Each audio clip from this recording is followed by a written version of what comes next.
Recording has started. Audio. Let's do it this way. All right, is everybody good? If you've Here we got go. tech issues, let us know in the chat, and Timber maybe can help y'all out. So Brownie, we can hear you guys. So we're gonna mute you guys really quick. Okay. Welcome back to our second session of Reimagining Rural. This is the 2 out of 3. Happy to have you all back again tonight. We have a full lineup of speakers and opportunity for you all to have great conversations, I hope. My name is Jennifer Anderson. I'm a Community Vitality Associate Specialist with MSU Extension. I'm joined in tonight with Tara Mastel, who is my peer and colleague, and I think she's logged on but separately, but she is actually in the Boulder community tonight. And then we're also joined by Cheyenne Wallace, who is the rep from Montana Community Foundation. So Reimagining Rural has, since 2019, has been a partnership between MSU Extension and Montana Community Foundation. And we are joined this year with some special funding from the Wells Fargo Foundation. So we're excited about that. And I know you all are excited about that as well. So just a quick brief overview for folks who were not here with us last week. We have 21 communities across the state participating in our Reimagining Rural series this year. So you can see we crossed the whole state, except for we're maybe missing some right out of the middle, but otherwise we're doing pretty good. Last week we had about 240 people tuned in, so that's awesome. Also, just a quick reminder of what Reimagining Rural is and what it is not. So it is a 3-part virtual series. Our focus at the state level is to help your communities build capacity. And how we think about that is by helping you expand partnerships at the local level and also with regional or statewide resources, but building that social capital and those relationships with folks in your community, and then above and beyond that can help move your community forward. In addition to that, our goal is to help you all increase awareness and knowledge about resources. So there are many different resources available to our small towns across the state. The problem is that many of our rural communities just don't know about them. So that's one of the reasons why we do Reimagining Rural, is to help introduce our small towns to some of the resources that are available. And then lastly, our hope by doing Reimagining Rural is to inspire our small towns to dream big and to kind of change that narrative of rural is dying into looking at our positive assets that we have and how can we expand on the great things that we have. So I used this last week. This is kind of the community capitals framework is something we rely on or fall back on in our community development work. So what we're really trying to do is build the human capital. So that's you individually, what you're bringing and offering and to the table. Social capital, that's those relationships, and not how you bond with people in your community and how you can create relationships with other communities and resources. And cultural, it's what you value as a community, what is important to you, what matters most. And hopefully that guides where you put your effort and intent into. So we are not a comprehensive planning program. We're just not. We do 3 nights of virtual series. Thankfully, this year, at the end of this, if you have additional questions or you need additional help, we do have funds available to come out and do individual community coaching. So if you get through the series and you're like, wow, we want more, please let us know, and we can work on helping you with that. Okay, so here's logistics a little bit. So if you have tech issues, Timber, who has been running this show since we started. She's our program manager. She is online to manage the Zoom call. Thank goodness it's her and not me. If you have tech issues, you can text me or put in the chat and Timber will try to help you figure it out. So here's our quick agenda for tonight. We're going to do a welcoming, which we're doing right now.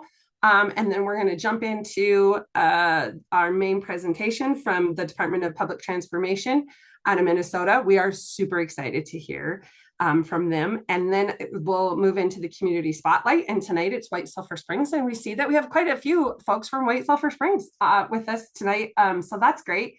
And then we'll allow or give you guys the opportunity to have your community conversation. And then we circle back again around 7:50 just for some closing comments and to get some feedback from you. If you're a community coordinator, please be aware that we're going to have a debrief tomorrow at noon, and you should have received the link for that. So that is for the community coordinators, for us to connect with you all, because we're sitting in rooms by ourselves. So we have no idea how the conversations are going in your communities. So that helps us out tremendously. Okay, so with that, it is 6:06. Yes. So we are going to move right in. We're going to shift gears and move right into the Department of Public Transformation, which is not a government entity. It is a nonprofit organization based out of Minnesota who it's a new organization for us to be working with. And so we are super excited to tune in and listen.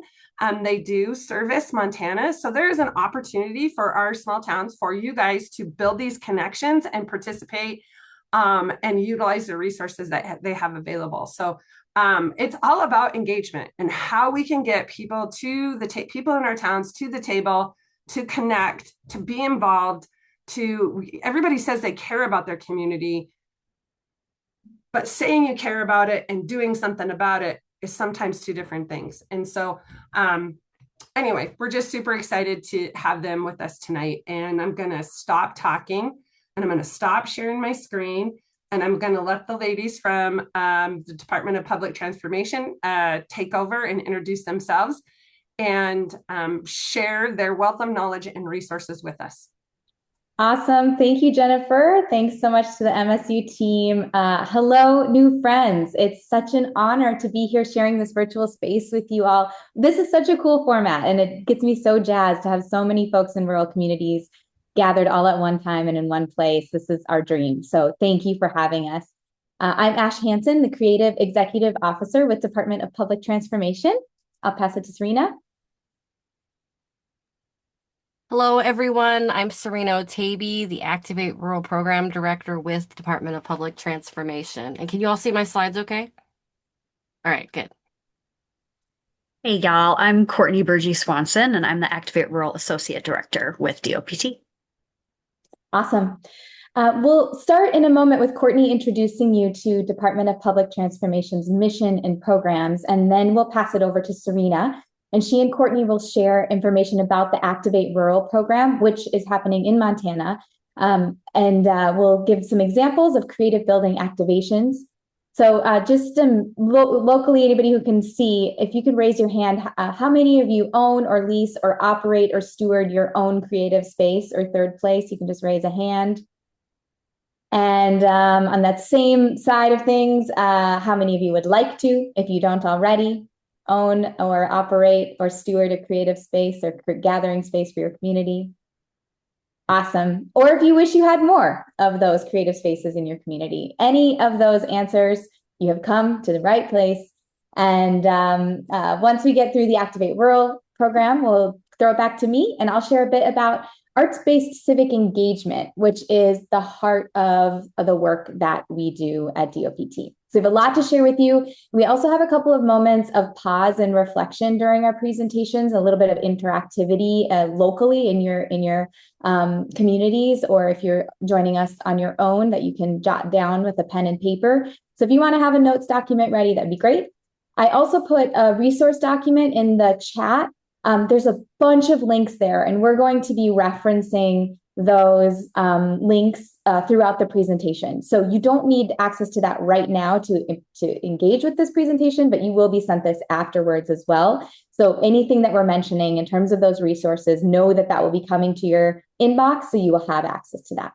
So with that, I'm going to pass it over to Courtney to get us started with an introduction to DoPT. Thanks, Ash, and thanks everyone for being here. This is such a cool format, and I hope everyone has some good treats to eat while you listen in tonight too. So we are DoPT, Department of Public Transformation. We're a rural-based, artist-led nonprofit. We develop creative strategies that strengthen connection, civic engagement, and equitable participation in rural places. And we believe that rural communities have what they need. They have the skills, the solutions, the ideas to address challenges. But there's been some challenges. We have had historic underinvestment in rural places, extractive economies, and deficit narratives that have fragmented many of our rural communities. So through our programs, we work to address the often prevalent challenges of social isolation, rural blight, and narratives of deficit. And we try to reframe these challenges in more of an abundance language. So our work aims to tackle social isolation by cultivating community connection through creative placemaking and artist-led initiatives, projects, and residencies. We address rural blight by amplifying rural communities as places of possibility, and we reimagine and revitalize infrastructure to spark civic pride and sustainable growth. And we counter narratives of deficit by amplifying stories of abundance and the voices of the locally rooted artists, cultural workers, and community leaders as community assets and agents of change. And our approach focuses on 4 key strategies: activating rural community assets, connecting rural leaders with creative strategies, supporting rural arts and cultural workers directly, and nurturing the broader rural arts and culture field, always with plenty of joy in the process and treats, like I said earlier. So where are we? Where are we based? We are rooted in Southwest Minnesota at the Yes House, and you'll hear a little bit more about the Yes House in our hometown very soon. But our place-based programs reach across Minnesota, the Upper Midwest, and the Mountain West. With a number of our programs also are virtual, and they are open to anyone. So regardless of where you live, you can engage with us. And we support creative gathering spaces, artist-led activations, and place-based residencies. And we do work nationally to tell those stories and advocate for rural creativity. And to give you a feel for our work, what we do on the day-to-day basis, I'm just going to give you kind of the Sparks Notes version of our programs, the programs that help Department of Public Transformation put our mission into practice. The Yes House is a creative community gathering space that serves as our home base in Granite Falls, Minnesota, which is a small town of about 2,700.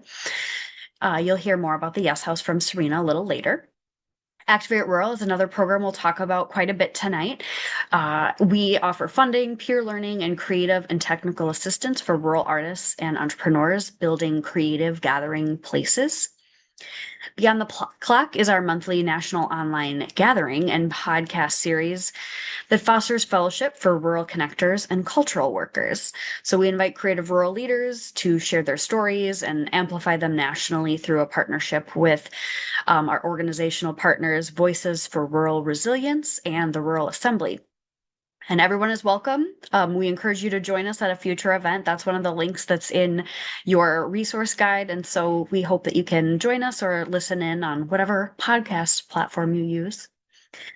Amplify Rural is an emergent coalition building model that will amplify rural storytellers and strengthen civic information ecosystems in rural communities, both regionally and nationally. Ignite Rural. Can you tell them we love rural? That's a place-based artist residency and network designed to support rural BIPOC and Native arts leaders doing change-making work in and with their home communities. We offer fiscal sponsorship to help new rural projects take root and grow. And Engage Rural, which Ash will be sharing about in a bit, builds on all these programs and provides resources for rural civic and community leaders to collaborate with artists, improving civic health in their communities through initiatives like civic arts projects and residencies. So I will pass it over to Serena now to tell you a little bit more about our Activate Rural program. All right. Thank you, Courtney. All right, so Activate Rural. Before we get started, we use the term third place quite often when we refer to cultivating creative places, as mentioned earlier, in the definition of what we do with Activate Rural. So I'm going to start off with defining third places and why they matter. So back in 1989, sociologist Ray Oldenburg published a book, The Great Good Place, where he describes third places as social environments outside of your home, which is considered your first place, and outside of work, which is considered your second place, serving as vital, neutral gathering spots for communities to foster social connection, build trust, and reduce isolation. Examples of third places are like cafes, pubs, barbershops, libraries, parks. All right, so this is like the more of the, a little bit of a negative, but we're going to go positive here in a minute and inspire you all. But to show you that the impact of the loss of third places in rural communities. So according to a 2024 American Social Capital Survey, Americans who lack access to gathering places are more than 3 times as likely as those in the most amenity-rich communities to say they have no close friends at all. Rural communities across the country have lost a lot of their traditional third places, those gathering places, like their cafes, restaurants, bars, churches, schools, bowling alleys, and theaters, just to name a few. And that's a trend that we've seen here in, my home state of Minnesota. And I know that happens in a lot of rural communities across the country. The lack of access to gathering places can lead to loneliness and social isolation, which in turns impacts a community's economic growth, safety, health, and civic engagement. According to the 2023, we have an image here, U.S. Surgeon General's advisory on the healing effects of social connection and community. We throw all this out there because sometimes in local communities, you need to make the case to different partners and local officials of why this work is important to do. All right, so now on to Activate Rural, and that is why we have developed a program like Activate Rural to support creative space use and the activation of third places by creative entrepreneurs, artists, organizations, small business owners. We support people doing this work through our Learning Lab, workshops and events, coaching sessions, and Resource Hub, which you'll hear a bit more here in a minute. People and organizations from around the country approach us to ask how can they reimagine their former school and church building or commercial downtown buildings. We've even had somebody ask about a houseboat in the middle of the field. So we've had all the different types of buildings and places and how to reimagine those places into creative third places for their communities, like art galleries and cultural centers, creative coffee shops and tap rooms, theaters, artist studios, performance and event venues, multi-use, and I just say multi-use to cover all the other creative uses that people in rural communities fit into one building. These are some common barriers that we see. I'd like to recognize that there are definitely a lot more. There's a whole list, but these are the 3 that we focus on in our program. Ownership and stewardship. So securing a place, even finding a place that is suitable for your needs, that is accessible, that, doesn't need $2 million, right, to renovate. So even that, finding and legally owning a space. Access to financial capital and resources. So this is a big one, right? Is finding the funding, the capital to start up a space, but also to operate and maintain and program out of that space. And then lastly, capacity and access to social capital. So having the people to make the things happen, combating burnout, really cultivating that social network, and also the experience, the expertise to make a project like this happen.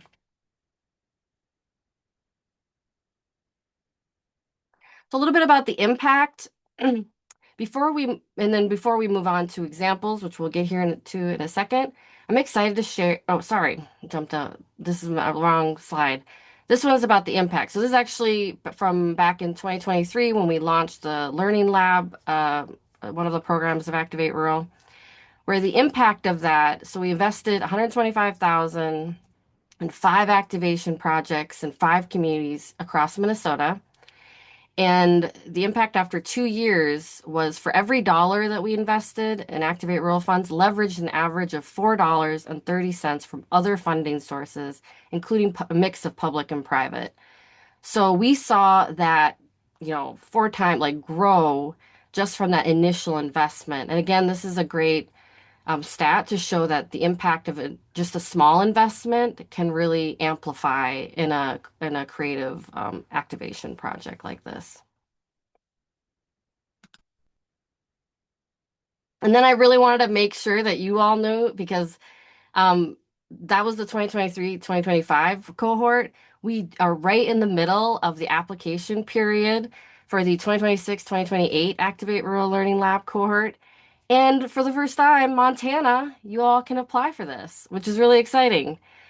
And as a part of the cohort, it's the same 2-year experience, but you all, if you're selected, also receive a $50,000 unrestricted grant, and then you get to work with Courtney and I continuously with technical assistance one-on-one over the 2 years. So check it out. I'm not going to go into too many details, but I just wanted you to know that this is happening right now, and the deadline is next week on Friday, February 20th. But visit our website, check it out if you're interested.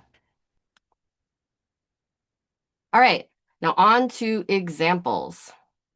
So hopefully these examples will inspire you all. As mentioned earlier, the Yes House, our home base, is a creative community gathering space with artist apartments, studios, a rock climbing wall, performance venue, gallery, co-working areas. Right now, under construction, we also have a recording studio, media lab, an artist wellness workshop space. This is what is like a multi-use creative space right here, is the Yes House. There's a lot happening in it, but it's also a great example of activation in practice. So what do we mean by activation? It is the implementation of creative community engagement activities to transform a place into a curious, open, and cultural experience for local residents. Activities may range from hosting artist workshop, exhibitions, to performances, open mics, community conversations. It can be collaborative rural making, game nights, meals shared with neighbors, haunted house frights, pop-up markets. I mean, the ideas are endless, right, to activate spaces. But the activation is at its core, it's an activity that connects people to place. And the design of the Yes House was developed through a year-long artist-led activation. So through participatory game nights, story circles, dance parties, potlucks, and performances, we spent a year gathering input from local residents about the types of programming and facilities that would be most meaningful and beneficial to the community. So that alone, just the process of starting up, was activation. And we did that through a lot of engagement. Today, the Yes House continues to activate its space and the community by offering a wide range of programs and events led by the Yes House staff in collaboration with local residents as a part of the creative collaboration team. There are local artists, community members, community leaders who meet monthly to discuss programming ideas, plan events, and help us spread the word about the different opportunities. Programs and events include open mic nights, artist residencies, storytelling, performances, Learn from Your Neighbor series, and much more. I'd recommend if you check out the Yes House, we actually have a separate website for that. You can check out some of those different types of events for ideas. Additionally, the Yes House also has an advisory council, which is also a group of local residents that helps guide the shared vision for the ongoing operations and stewardship of the Yes House building. All right, and then with that, more examples will be coming from Courtney. Pass it off. Thanks, Serena. Yeah, so like Serena mentioned, our first Activate Rural cohort included 5 communities in rural Minnesota. And this year, when we're opening, we have an open application, and Montana communities are invited to apply. So we are really excited. Hopefully, some of your communities will be submitting applications, and maybe these examples of our 5 inaugural cohort communities can help inspire you. So we're just going to tell you a little bit about each one, and give you some information. And at the end, we're actually going to watch a little video that we made. And there's a lot of other great resources, including videos about each of these 5 projects on that resource page as well. So when you're eating your lunch tomorrow, you can maybe look at one of the YouTube videos. But we'll start with Rusty Rock Community Guild. This is an organization that was formed on the Iron Range of northern Minnesota by a group of volunteers, most of them moms, who just wanted a safe place for their kids to go. You also often hear the same refrain in rural communities that there's nothing for the kids to do, there's nowhere for the kids to go. And so the Rusty Rock team applied for this Activate Rural cohort with the idea of creating a youth center in the basement of their public library. They ran into some roadblocks, like many projects, especially when they deal with public buildings. However, they ended up piloting a diverse range of programming, from cookie decorating classes to teen dances, and they used a variety of spaces around their community. Including, like the local curling club, the community center, a nursing home. And what this did is it really created a multi-generational connection to their project and kind of got them a lot of cheerleaders to come behind them. And that enhanced the community support for their vision. And just this year, they were able to start working on the agreement to bring their vision to life in their local library. The next one we'll talk about is a bit of a different approach. Rusty Rock they had a vision for programming, but they needed a space. They wanted to have a youth center, a place for youth to hang out, but they needed to find that space. The Spring Grove Cinema had the space, but they needed help with programming. In the town of Spring Grove, with population about 1,200, they had a downtown movie theater that was just kind of struggling to survive. It was owned by their local telecommunications cooperative. And so after the pandemic, a lot of changes happened in the movie industry that made the business model unsustainable. So the folks in the town looked around and they said, this amazing theater is only being used a few nights a week by a few people who come instead of watching Netflix at their house. So how can we use this space in a better way and get more people in the door? So they worked with the Activate Rural team to create new events. They produced a community talk show. They welcomed musicians and comedians to perform in the space. They had craft nights. There was a vacant room above the theater that they converted into a gaming loft where students could come and game. And just hang out after school. They had a lot of great partnerships with the school, and worked on a lot of great grants opportunities for that as well. Monoman Arts Initiative is a Native-led organization on the White Earth Nation, which is located in northern Minnesota. And their team had been working together for many years as a cross-sector collaboration. It was their city, the White Earth Nation's economic development, a Native Arts incubator, and Anamiki Print Club, which is a social enterprise. It's a great organization to check out, but they support the means of production for a lot of Native photographers, graphic artists, and designers. So they had a lot of great ideas, a lot of great partners, and they wanted to focus in and find a space that could work for what they needed. So during the time in the Activate Rural Learning Lab, they accomplished a number of milestones. They applied for and became their 501c3. That was something we helped them with. They were able to transform into a formal organization and start to be able to get more grants and get more leverage. They began a property search process and they toured many buildings for their expansion. And they ultimately identified a space that will have a commercial section, as well as residential space for artists and residents. And they put together a plan for a capital campaign. And we know money is sometimes a big, scary thing to try to hunt down in a rural community. So we're really excited they were able to get some resources put together, and they've raised $100,000 so far in their capital campaign. Minnesota Arts is another Native-led organization. They're based in Redwood Falls, Minnesota, which is about 5,000 people.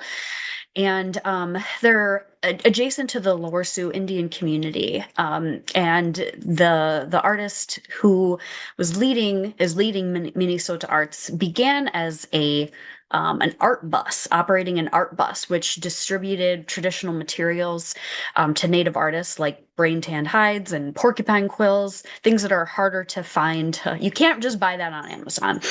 And as Minnesota Arts entered the Activate Rural Learning Lab cohort in 2023, they actually purchased a building, a former cafe that had closed in downtown Redwood Falls, and they were able to create their first permanent home for their organization. And the vision was to create a gallery and gathering space that would showcase, support, and connect the artist entrepreneurs, culture bearers, and the residents of their community. So they had a beautiful transformation. I think they filled like 10 dumpsters of old stuff that they pulled out of the building and really transformed it. And it's we believe one of the first buildings that was programmed by and for Native Americans in that community. So the project created lots of opportunities for storytelling, communing over food, and learning traditional skills. And then finally, we're going to share about Bauman Hall Arts, which is a project in the tiny town of Jasper, Minnesota, just under 600 people. And their community team has been working for years to preserve its historic buildings and create new uses for them.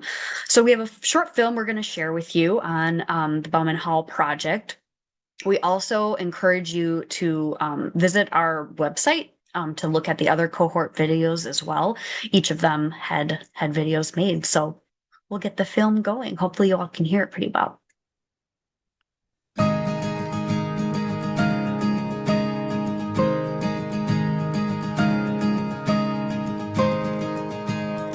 For Reclaim Community, we just want to have spaces that the community can use. So we are using art programming to activate this historic building at Bauman Hall. Uniquely, it's a historic building that's just beautiful. So we ended up acquiring that building. Bauman Hall was actually the hotel.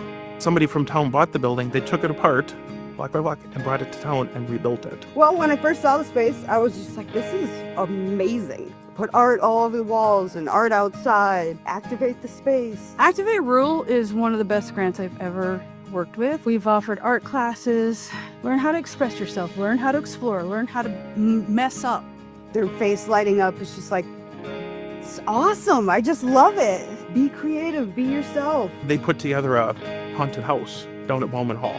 We had people coming from towns all around to come to that. I would love it to be almost like an after-school weekend art space. Let's bring art to Jasper. That's a great idea. Right now I'm developing Jasper's first piece of public art. I had this bench idea that incorporated the letter J. It's called Inviting Jasper. So I wanted to make sure whatever we made was a reflection of the community. Most of us are from town.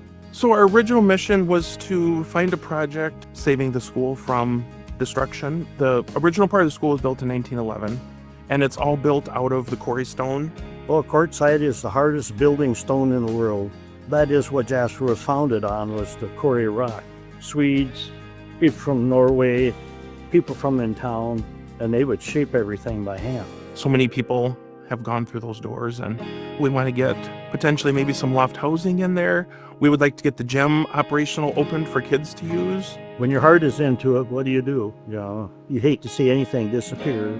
Every stone building is an important part of and an important asset to the city of Jasper. Quartzitter Days was created several years ago for everybody in Jasper to come back and see the history of the town. And then we have inflatables in the park, to a parade, to turtle races, lots of activities for all ages. We just start off Quartzitter Days weekend.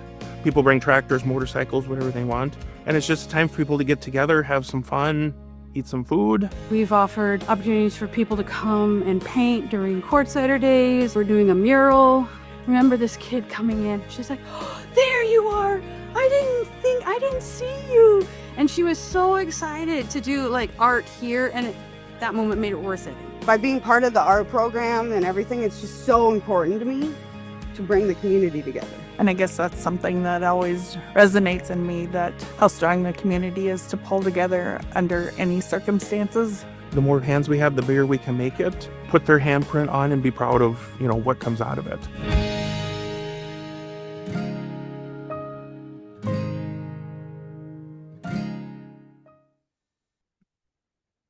Oh, I always like anytime I hear the stories of any of the groups that we've worked with, it just always gets to me. Tugs at my heart. Um, yeah, so this is a moment we're going to take a bit of a reflection and discussion. You can do this on your own. It's just going to be a really quick 30 seconds so that we can keep moving and sharing other inspiring stories. So, what third places exist in your community? What are some ideas for artist-led activation that you have? What energizes you about these examples that you just heard, and how might you apply some of these ideas to your community context? So I will take 30 seconds here, and then I'll come back to share a couple of resources with you all.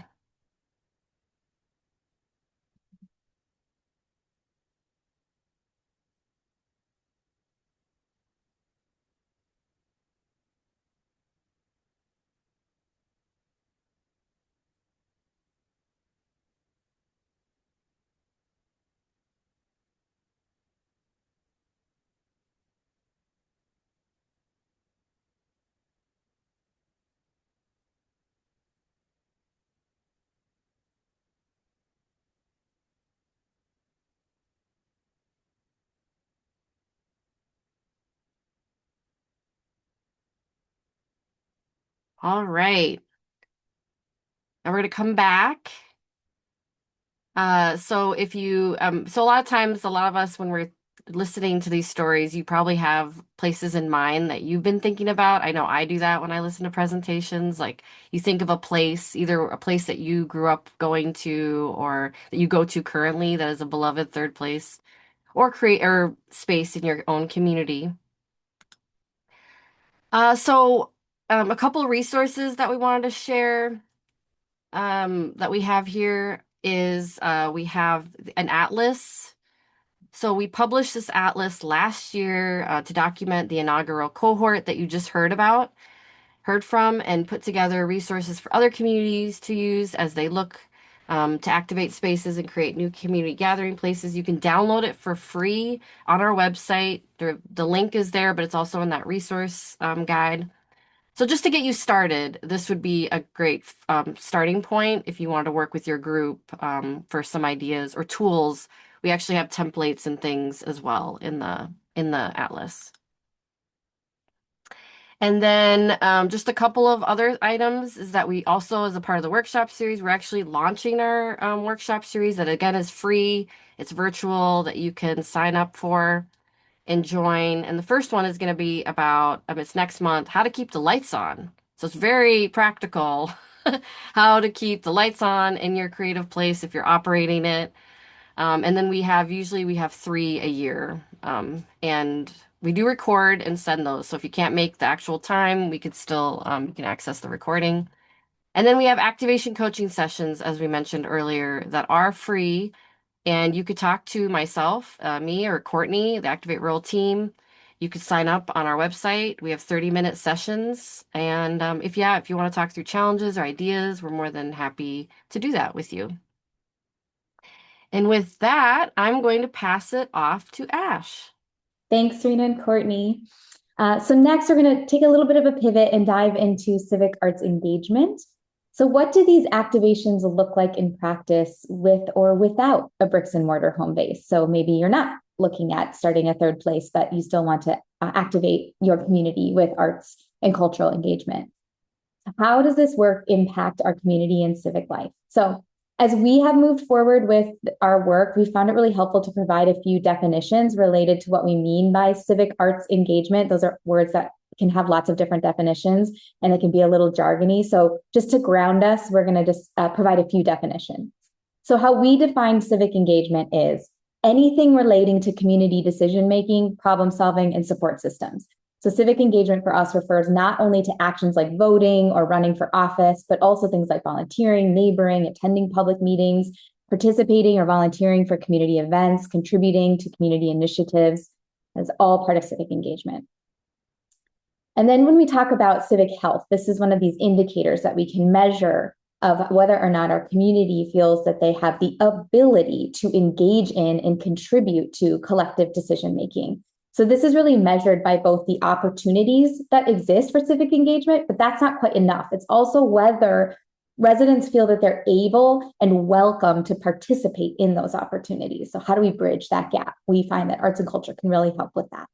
So civic health is not only increased by traditional forms of participation, but also the inclusion of diverse voices, fostering social connections and relationships with the people and places where they live, use of creative strategies to address local challenges, and then the goal of really strengthening civic health to ensure that all of our residents can collectively work towards solutions and deepen sense of belonging and build resilience in the face of change.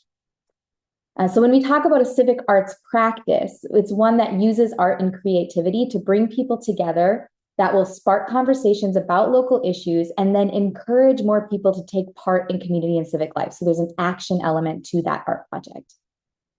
So that civic arts project is something that is created collaboratively in conversation with community leaders and residents to address specific social, cultural, or environmental challenges. You're really picking something that you want to address with your artistic practice and working with your community to do so. So these kinds of creative projects give artists, civic leaders, and their communities new ways to improve civic health. And this can look a lot of different ways, and especially because such projects, they should be unique to the community that they're developed in and with. So what distinguishes a civic arts project from a non-civic arts project? And there's no hierarchy here. We love all arts and culture, but today we're just focusing on civic arts practices. And what even separates civic arts practices from more civic engagement strategies like town hall meetings is that they bring artists, civic leaders, and community members all into the conversation. They depend on that collaboration. So artists are, of course, critical to this work.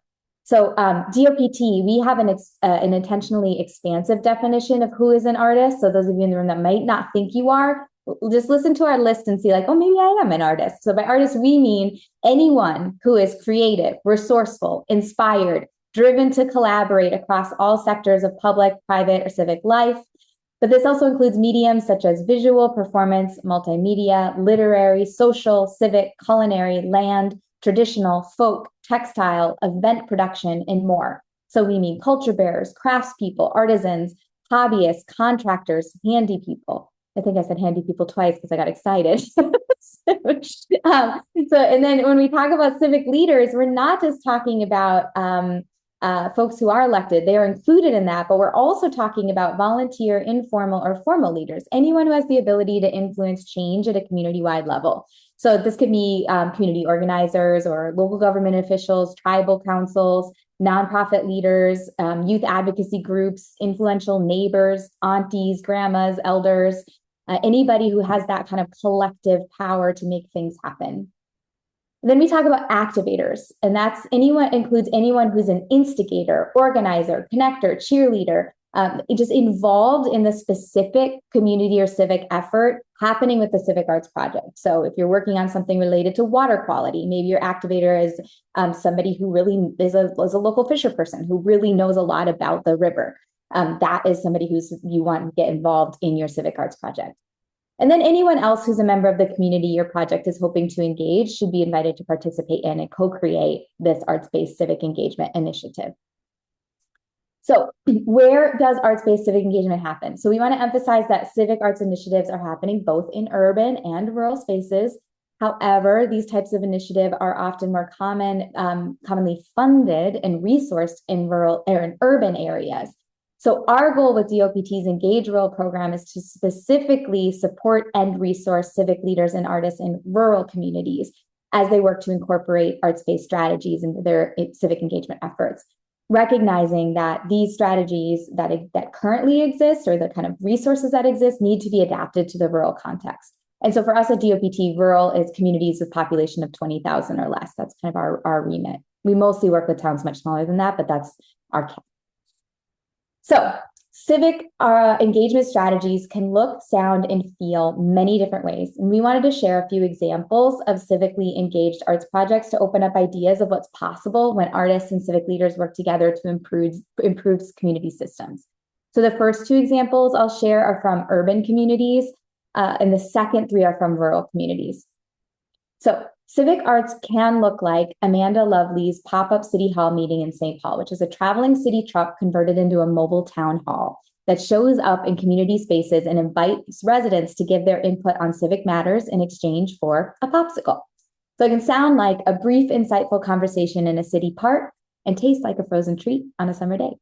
So if y'all can imagine for a minute an artist-designed city vehicle showing up at your local park and then inviting civic conversation with local residents who utilize the park on a regular basis might be a more engaged way to get people involved in that initiative or planning processes.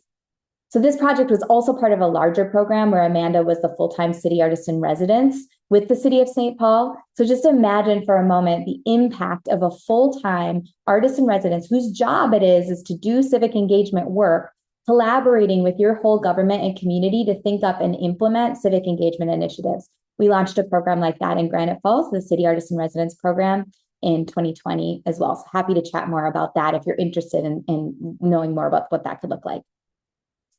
Civic arts can also look like a huge welcoming dining table where people gather to share food and conversation. It can sound like community members exchanging stories and ideas related to local food systems. It can taste like good food and connecting with neighbors. So this project is called Create the Community Meal and was developed as a collaboration between artist Seitu Jones and an organization, Public Arts St. Paul, to facilitate conversations about food, food access, and food justice in Minnesota.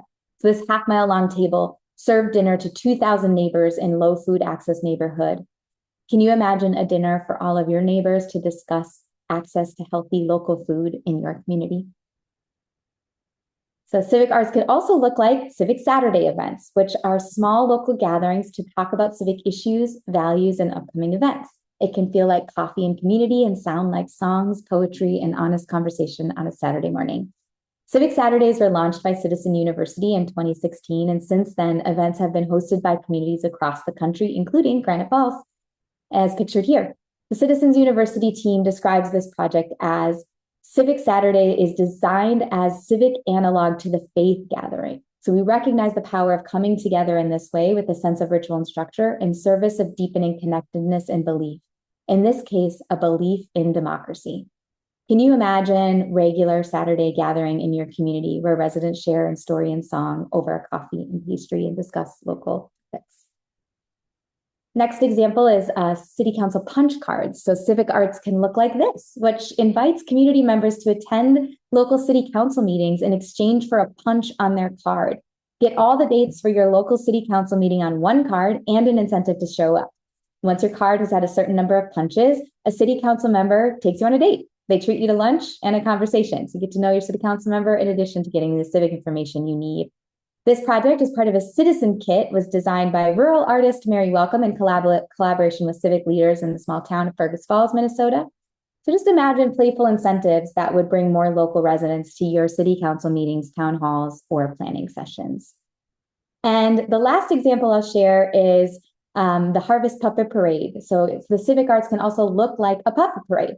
This one is from our friends at Little Theater Auditorium, another small town, New London, Minnesota, where community members of all ages gathered together to celebrate the autumn equinox and honor important people in their community, had dialogue around issues of land rights and prairie preservation, shared stories of food, and reflected their hopes and dreams for the future of their town, and all with a giant, joyful puppet parade created and performed by local residents. So just take a moment to think, what kind of puppets would your community create to celebrate local accomplishments or to shine light on local issues? So these are just a few examples, and many of them are from Minnesota and the Midwest, simply because that's where DoPT has launched many of our own programs and built our own connections with colleagues doing similar work. But arts-based civic engagement initiatives are, of course, happening all across the country. And we're just going to take just a few seconds here to reflect on what arts-based civic engagement efforts are you familiar with? And what topics or issues in your community do you think would benefit from a civic arts project? So we'll just not even take a full 30 seconds, but you just so you can reflect to yourself for a few seconds about that. And then later in your community discussion, we'd really encourage you to address this topic and think about what issue would benefit your community from a civic arts project. Let's take a moment. Great. So we'll move forward, and I know we're just about at time here, so I'm going to wrap us up as quick as I can. But I just wanted to share a couple more slides about why arts-based this work matters. And this is going to be used as talking points when you're going forward to do case making in your community. So arts-based and people-centered approaches to civic engagement, there's a lot of studies done. It does increase representation, transparency, and trust in local government. These strategies foster connection, they strengthen leadership, they break down barriers to participation. The research shows that this work makes your communities more engaging, equitable, and efficient, and no one can argue with that. So we really recommend checking out the Municipal Artist Partnership Guide, which is in the resource guide link in the chat. And I don't want us to forget economic impact as well. So sorry, we can go to the next slide. I think I skipped one there. But let us the economic impact. In 2022, we piloted some of these offerings through a rural civic arts learning lab with 3 rural Minnesota communities. We went on a 6-month learning journey and launched right-sized civic arts initiatives for their communities. Again, every $1 invested resulted in $2.97 leveraged from other funding for creative community engaged projects. And that was in 2002, but participants continue to build on these efforts. One participant reported, quote, this is on the next slide, "We thought civic arts were something just big towns did. It seemed out of reach for us. This program has been huge. We now have an ongoing budget line item for civic arts in our city budget, which is huge." So Engage Rural offerings are now available for artists, civic leaders, folks like yourselves. We can participate in 3 different tracks. Discover, which is free resources right now. You can link to it. They have a whole bunch of resources, webinars, things that you can download and utilize in your community right now to get started. We also have a Connect track, which is a community of practice that will be coming soon, and we'll be sure to send you all information, but be working with a group of folks over a year to help build out a city arts project. And the design track, which is really curated. So if you want to work one-on-one with us and start to think about what a civic arts project might look like in your community, we have that offering as well. So if you do want to work with us, please reach out and we'll work with the scope and the timeline based on your needs and our team's capacity. So that brings us to the end of our presentation. We know that was a lot to digest. So we want to thank you all for listening and inviting us to share. And we're so excited for the great work you are doing. And just to say out loud, as you saw from all of these examples, you are not alone. You are part of a movement, and we are here for and with you. We want you to come and join us and engage in our programs and events and offerings. And we want to thank you for inviting us here in Reimagining Rural. Such an awesome effort y'all have going on. Thanks, Ash. We certainly appreciate you guys coming and participating in Reimagining Rural as well, because I think sometimes in our small towns, we get kind of stuck in a rut and we kind of do things, we get into a routine and we do things the same way we've always done them. And we don't really know why, but that's just kind of what we do. And we don't think kind of outside the box of different ideas or different ways to connect with our community members and have conversations and create third spaces. And I'm so happy you brought that up, because we talk about that a lot too at the state level, third spaces or third places. But I'm not sure that's a term that our communities use. So I'm excited that they got the opportunity to see that. We're running over time. That's okay. Does anybody have any of our communities have any quick questions for these ladies before we transition into hearing from White Sulphur Springs?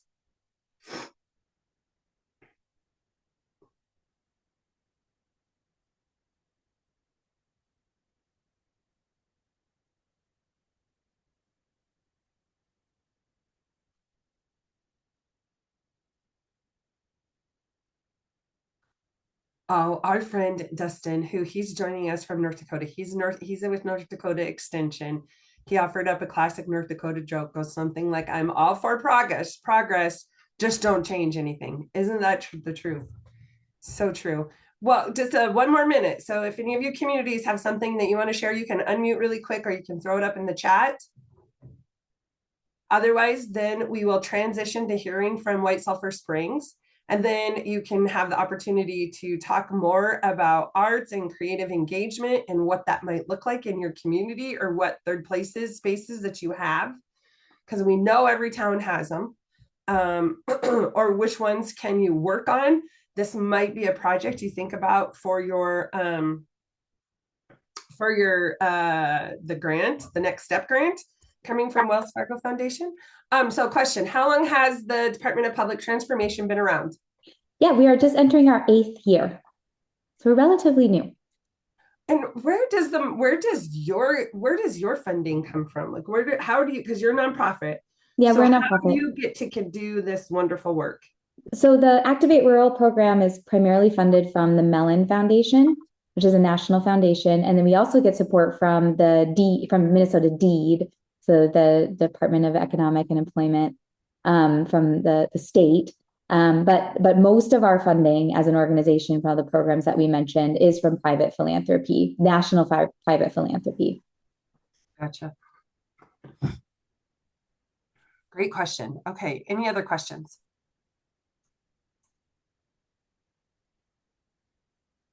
We also do earned income and individual donors and lots of things to make it work, but I would say the bulk of it is that. And happy to talk more about that if anybody has any questions specifically about certain funders. We're very open source about our funding connections and relationships, and we want rural communities to have more access to philanthropic resources. So a lot of our advocacy work is being very loud about that in rooms that we're in.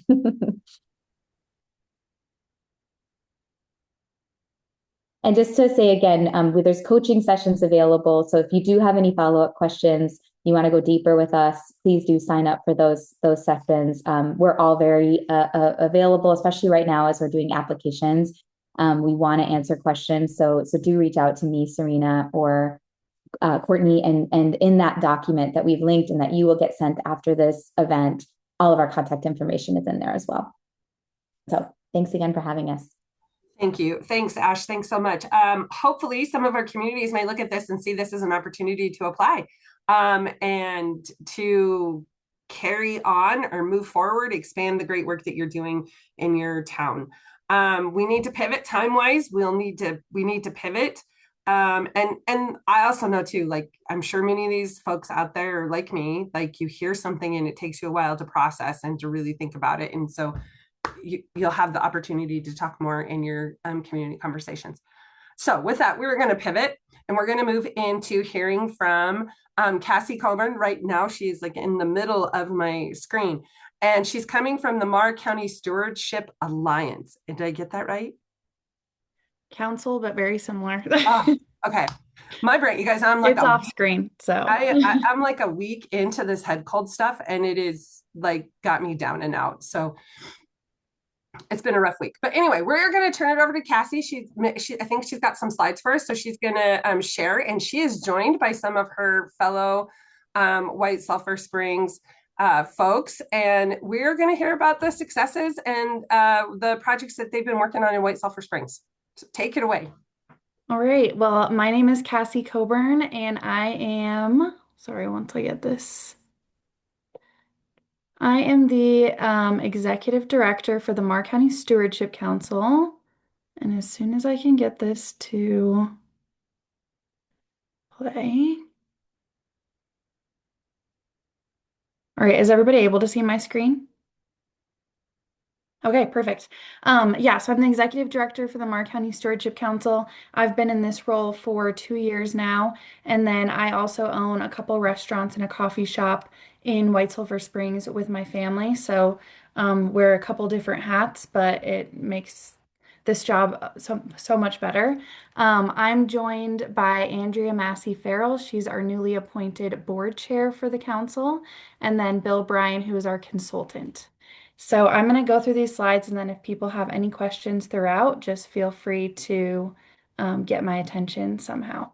All right, so the Meagher County Stewardship Council was created in 2019, and it was mainly, we have a copper mine coming into White Sulphur Springs, and so it's been fully permitted by the Supreme Court, and so now they're figuring out the logistics. In 2019, they wanted some local community members to kind of be a liaison between the community and the mine. So that was kind of the initial reasoning behind the Stewardship Council. I collaborate extensively with our city, our county, our nonprofits, and our other community organizations. So that is Extension, HRDC, MBAC, Great Falls Development Alliance, Trust Montana, NeighborWorks. We're White Sulphur Springs, as I'm sure many people know where it is. It's the middle of nowhere, but it's also the middle of everywhere. So we really try to figure out who has an arm that can reach in our direction. And so that's been really important of our job with the Meagher County Stewardship Council, is just finding those resources and utilizing them for our community.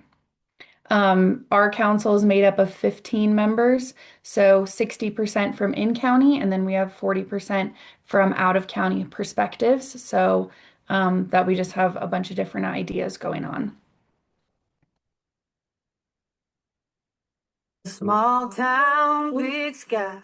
You got trucks in combat. White Sulphur Springs, Montana has always been a boom and bust community. Okay, sorry. I don't know what happened there. Okay, one of the things that we did last year was we applied for grants to create a documentary on how our community is working together to plan for this growth. And so this is just a short teaser of that documentary, which you can find on our website. Big sky, you got trucks in combat. White Sulphur Springs, Montana has always been a boom and bust community. Ranching, timber, and tourism have a long history in this part of the West, where fortunes come and go like the wind. With plans for a copper mine taking shape on the headwaters of the Smith River, the community is working together to guide its future. Small town, big sky. Oh. All right, so housing has been a huge part of what our community has been working on and what the Stewardship Council has been working on, because the mine is expected to have about 300 jobs. So that is a pretty impactful influx on our community at 1,000 people in White Sulphur Springs. So something that we did and completed in collaboration with both the city and the county was through the House Bill 819 grants, which were $30,000 grants. And so with the city, we applied for to do a housing inventory study, which that is at bottom. So that is that shows all of our houses and then underutilized and vacant lots to try to see what we have for infill opportunities, as well as abandoned homes, because we have a housing committee that is trying to do some rehabilitation of abandoned homes, which I think is going to be really exciting in the next couple of years as they get their feet under them. The county applied for the same grant for a housing master plan. Our hospital we have a new hospital being built right now, and so that top picture is the concept design that you can see. We worked with the county and then their engineers on what our community needs are and what our community wants are as far as housing and new development. So that was phase one. In 2023, the Stewardship Council worked with a bunch of housing professionals to create a housing recommendations report to kind of have a guideline of how we're going to address housing in our community. One thing that White Sulphur became involved in was the Leadership 47, which is with Extension. So I was on the advisory committee for our first class and then attended the first class. So that was 2024 and 2025. And now we are in our second class, which Tara spoke at our last one and she's on. So it's going really well. Even though we went a short period without an extension agent. So myself and another community member kind of took on the lead of planning that until we got an extension agent, which I think just goes to show what you learned within the class to be a leader in your community and pivot and be able to just keep things going. So that's been a really important program for identifying leaders in our community and getting all together for ideas and what our community needs are. And okay, so this one has been a new program that the Stewardship Council has been part of, and it's something that I'm most excited about. This idea came from Vaughn Zanko in Baker, Montana. And so he started doing nonprofit happy hours. And so I picked his brain about how, like, what the structure is, how do we bring it, or something similar to White Sulphur Springs. And we had 2 last year, and we had 1 last week, which is why I wasn't able to attend the Reimagine Rural. So we're 3 in, we're doing them quarterly. We get sponsors for each one. So this year is completely sponsored by different ranches in our community, which is great. We are bringing in Montana Nonprofit Association for trainings and additional support.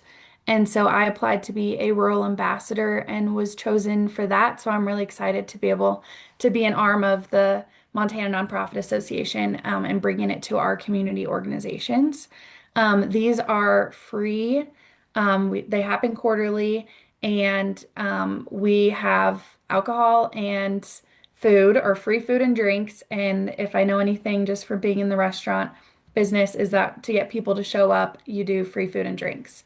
So that's been really helpful, and they're a fairly casual way. We changed the structure based on the venue, or based on if it's grant writing season, or we just need to see where people are at in their nonprofits and community organizations. And so they're casual, but a way for people to get together, network. This last one that we did last week, we had the Leadership 47 class come present their community project ideas to the nonprofits and everybody that's involved.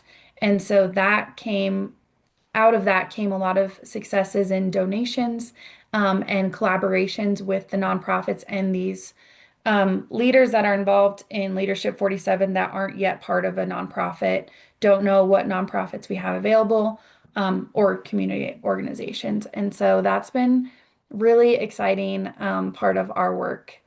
And these are some of the successes. So at our December one, we had a lot of volunteer recruitment. So for the American Legion, the Food Bank, and then Search and Rescue, we had people all sign up for those nonprofits. We struggle, and I think a lot of rural communities struggle with the STP, or the same 10 people.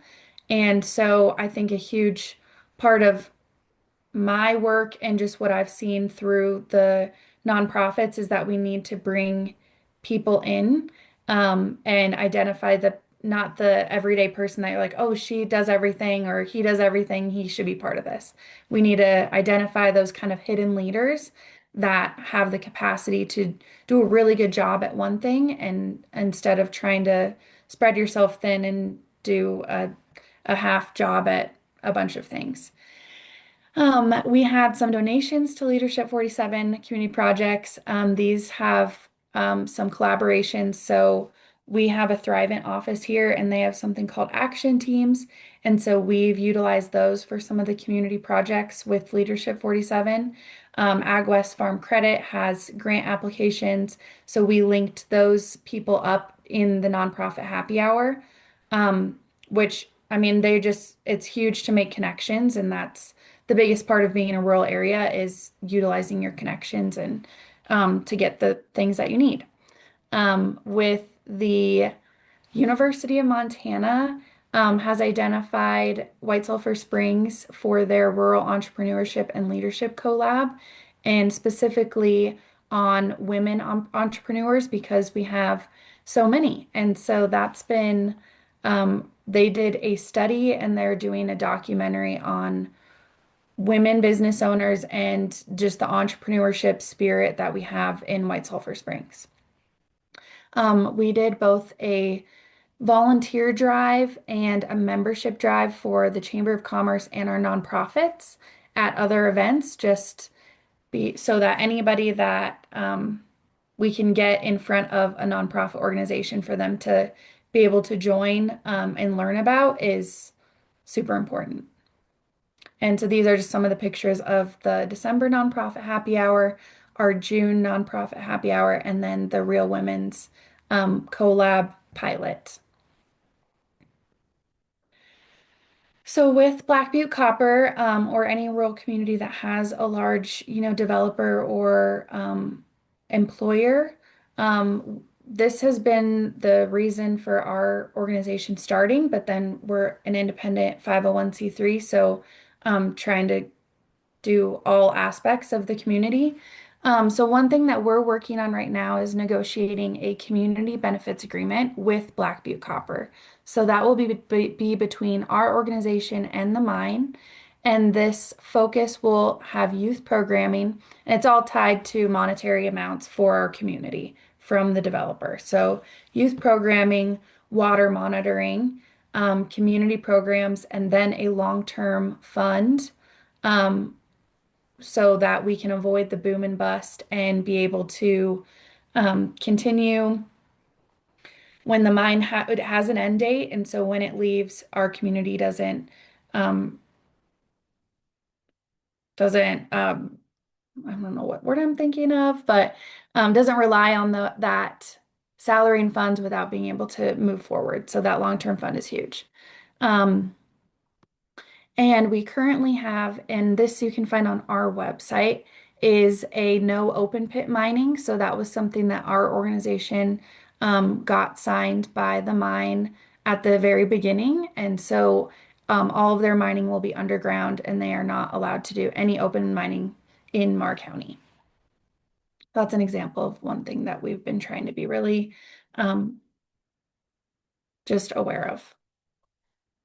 Okay, and then coming up, this is a new development it really shook things up in our community. So this all has happened from December and January. We are in a housing crisis, especially with, we have long-term rent or Airbnbs, short-term rentals, and we just don't have enough housing. So in December, our county purchased 47 acres, which you can see on the top photo. And that is going to be the place of our new fairgrounds. So Rodeo Club, which is a 501c4, currently owns the old property for our rodeo that happens over Labor Day.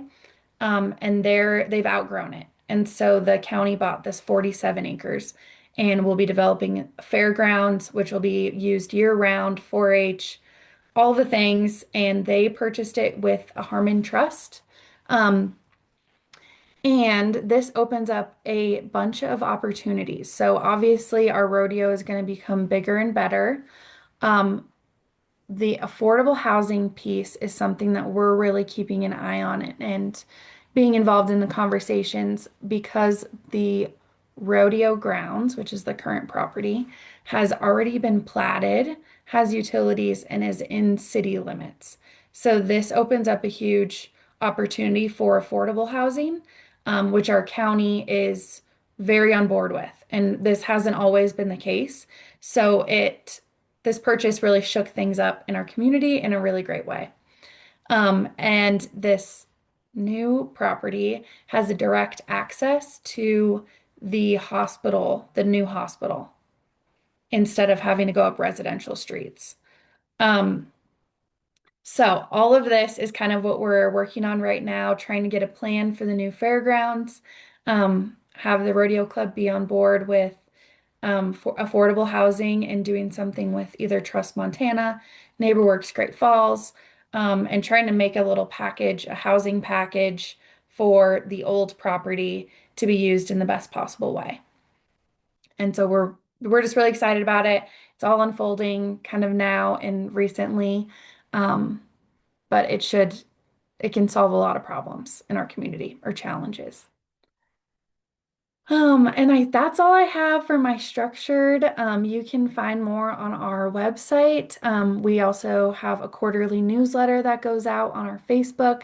But yeah, and then this is my contact info if you need to reach me for any reason, and I can open it up to any questions that you guys have.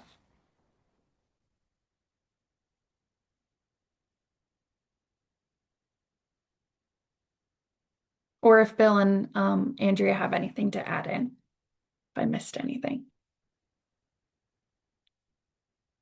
Okay.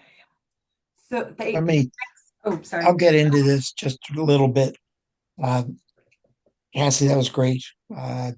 Just to be more specific about the town, it's got less than 1,000 people, about 950 people. Its geography is very unique in that it has been a conservative ranching, timbering community. Started really with mining in the late 1800s, but it's close to Helena, which is our capital. Close to, within. It's about an hour and a half. It's about an hour and a half to Bozeman, and it's in beautiful country.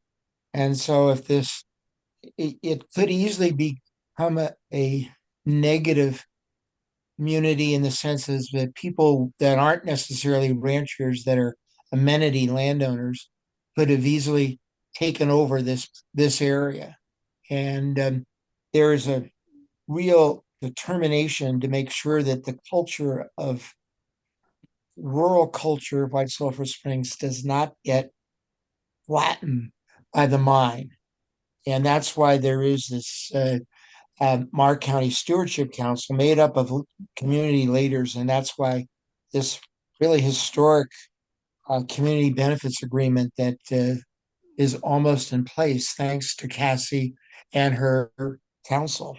So those are just to put it in a little bit more of a geographic concept. And so therefore I just thought I'd add that. Thank you, Bill. So there's a question, Cassie, what is the Harmon Trust? Yeah, so the Harmon Trust, and I need to learn more about it, but he left I think about $500,000 to the county for economic development, and they haven't really tapped into it for a really long time. And so when this project came to be, and it's just grown interest, and so they used about half of it, which was $800,000, to purchase this 47 acres.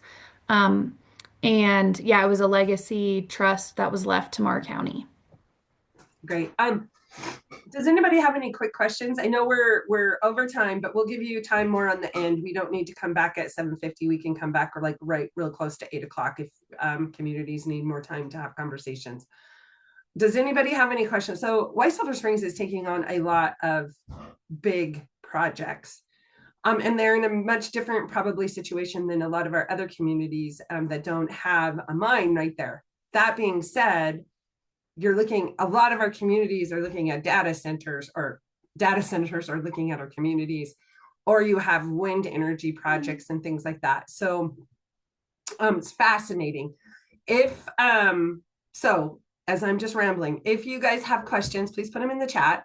Otherwise, if you are really interested in learning more about how White Sulphur Springs is going about this, we can set up another time to meet with them, I'm sure, and dive in more with the specifics of what they're doing and how they're doing it, because that agreement might really be interesting to some of our communities like Glendive, like Forsyth, like Baker, some of the other communities that are facing energy production companies coming in. So questions? Anybody have questions?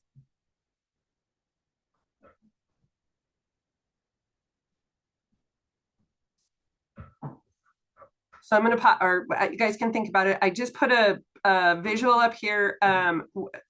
So Cassie also quickly mentioned their leadership program, which is a community-based leadership program called Big Sky Big Leadership. It does come through MSU Extension.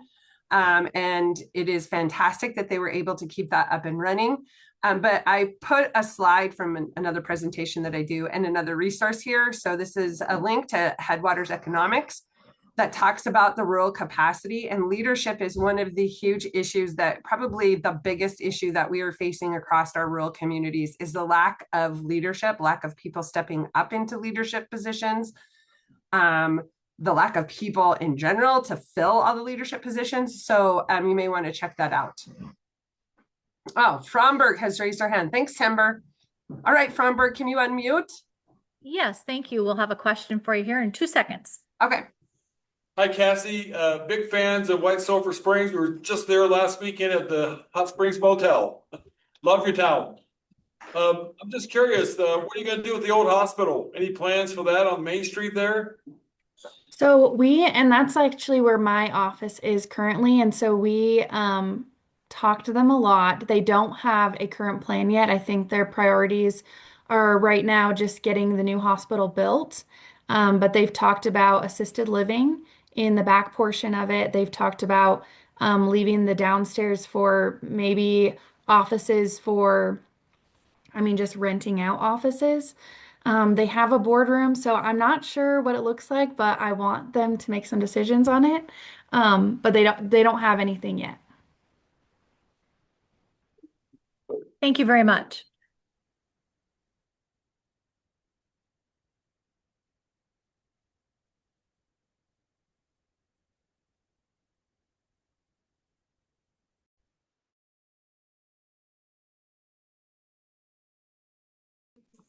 Jennifer, you're muted.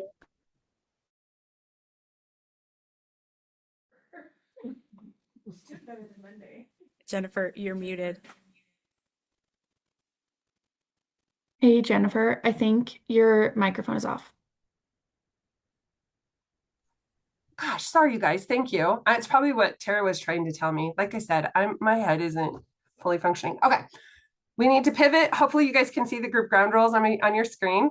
So we're going to pivot into your discussions. Want to give a huge shout out to Cassie and the folks from White Sulphur Springs for joining us tonight. Super interesting what they have going on. And if you want to learn more, please let us know, and maybe we can set something up with them later down the road to do a one-off and inspiration hour with them. All right, so moving on. Your community coordinators have discussion questions if you need to use those, but you may have lots to talk about based on the stuff that you heard tonight. So please remember, be actively engaged. Turn your phones off and tune into the conversation. Be open to new ideas. Be inquisitive. Be an active listener. Be a gracious neighbor. Practice Elmo. So if you've heard enough, move on. Take ownership of your statements and your thoughts and your feelings. And if you need to, use a parking lot for items that you're not going to be able to discuss tonight. So with that, we're going to turn this off, or not turn it off, but we're going to mute, and we will come back at like 2 minutes to 8. So please feel free to use this time. Thanks again to the folks at Department of Public Transformation and White Sulphur Springs for joining us tonight. Thank you all. Hope to see you soon.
Okay, folks, we're going to come back in about 5 minutes.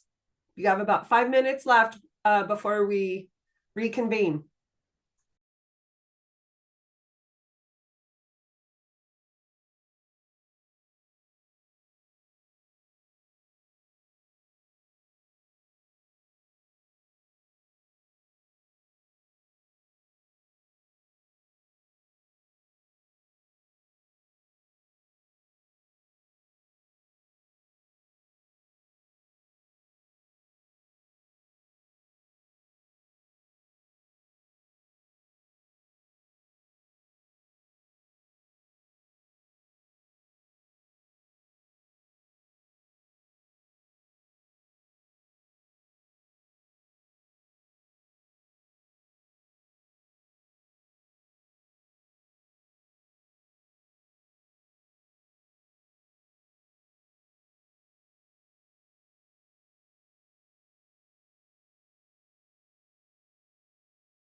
Okay, folks.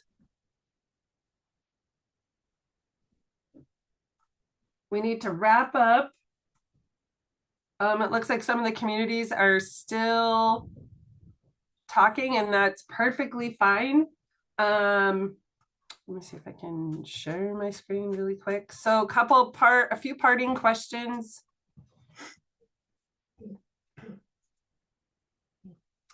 If you can, in the chat box, what was the most important topic of your local conversations? Do you have any questions or comments about what we talked about, or want some more information, or you have additional questions to ask?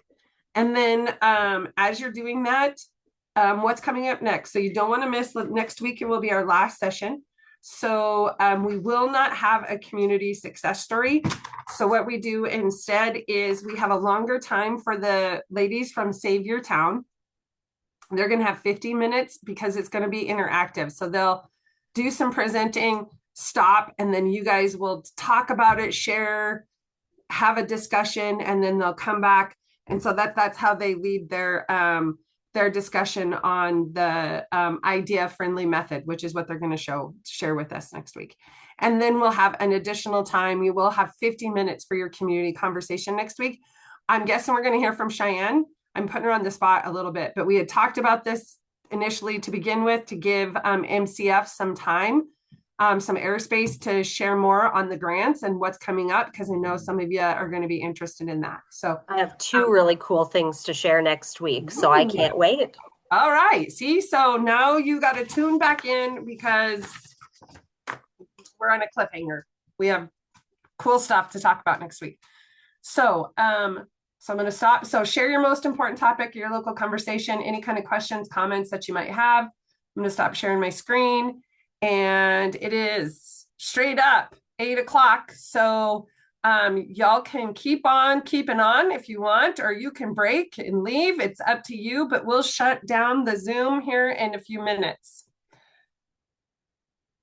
Still don't know. We don't have a good head count because we're still waiting for some folks to let us know how many people they had. But oh, third spaces. Baker talked about third spaces, revitalizing old buildings. We all got those. Empty buildings. Yep. Same in Hardin. Yeah.